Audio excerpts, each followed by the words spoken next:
well, I just got done listening to this book on tape. It's on YouTube. Looks like it was 8.5 hours long. It wasn't a labor to listen to. It went along pretty quickly.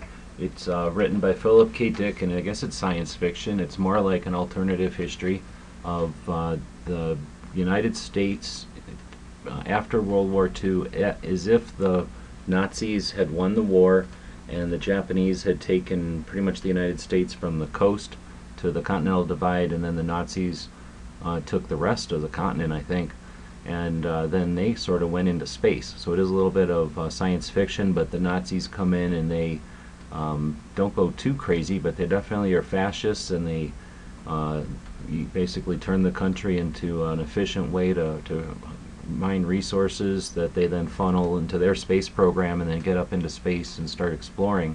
And it's a story, the book is about what it's like for people who live in the United States in that environment, and it's pretty interesting. There's a lot of insight into our culture with that filter, or with that perspective of the alternate future, I guess. And yeah, pretty interesting book.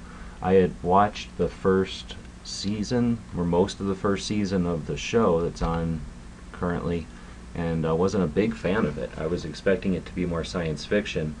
In the written book, the thing that everyone is kind of talking about and sort of a main theme throughout this book is a book. Yo.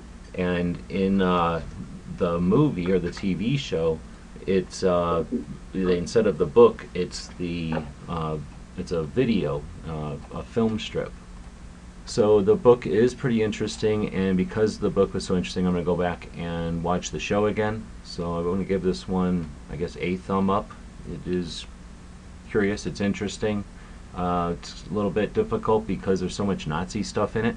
It's definitely not pro-Nazi or anything. It's just unusual to have the Nazi stuff casually thrown around so much. It's just kind of uncomfortable, I guess. So I don't know if I mentioned already that it's written in a very unique way, like a cut and choppy writing style, which makes it feel like it's written by someone whose English is a second language from like Japan or something.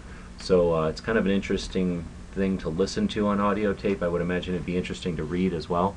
It's not too long. 8 hours is basically a lot of insight into just a few events. So it's a lot of detail on just a relatively short number of days, and a couple of events for a couple of characters.